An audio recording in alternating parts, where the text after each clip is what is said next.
أعوذ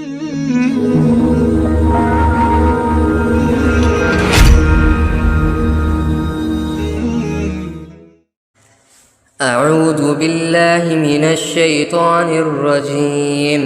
بسم الله الرحمن الرحيم إن في خلق السماوات والأرض واختلاف الليل والنهار والفلك التي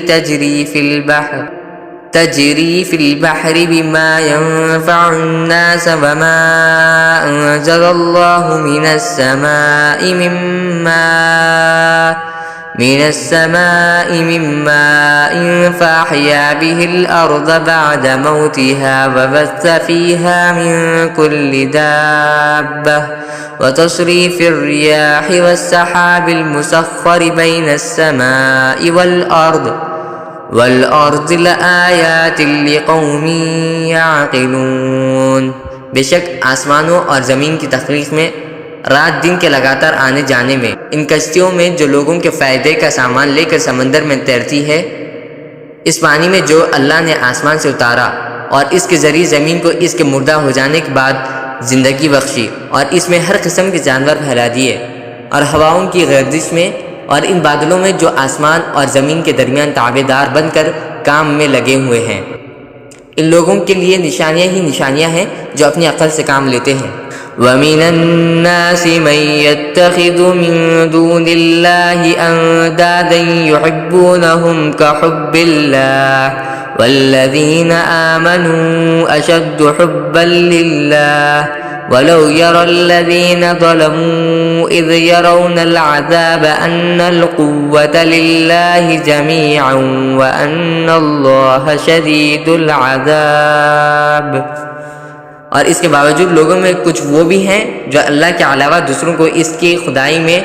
اس طرح شریک قرار دیتے ہیں کہ ان سے ایسی محبت رکھتے ہیں جیسے اللہ کی محبت رکھنی چاہیے، اور جو لوگ ایمان لا چکے ہیں وہ اللہ ہی سے سب سے زیادہ محبت رکھتے ہیں۔ اور کاش کہ یہ ظالم جب دنیا میں کوئی تکلیف دیکھتے ہیں اسی وقت یہ سمجھ لیا کریں کہ تمام تر طاقت اللہ ہی کو حاصل ہے، اور یہ کہ اللہ کا عذاب آخرت میں اس وقت بڑا سخت ہوگا۔ اذ تبرأ الذین اتبعوا من الذین اتبعوا ورأوا العذاب وتقطعت بهم الاسباب۔ جب وہ پیشوا جن کے پیچھے یہ لوگ چلتے رہے ہیں اپنے پیروکاروں سے مکمل بے تعلقی کا اعلان کریں گے، اور یہ سب لوگ عذاب کو اپنی آنکھوں کے سامنے دیکھ لیں گے، اور ان کے تمام باہمی رشتے کٹ کر رہ جائیں گے۔ وقال الذين اتبعوا لو أن لنا كرة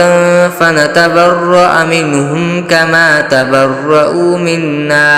كذلك يريهم الله أعمالهم حسرات عليهم وما هم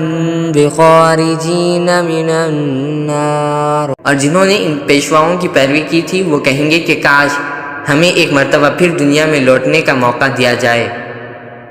تو ہم بھی ان پیشواؤں سے اسی طرح بے تعلقی کا اعلان کریں جیسے انہوں نے ہم سے بے تعلقی کا اعلان کیا ہے۔ اس طرح اللہ انہیں دیکھا دے گا کہ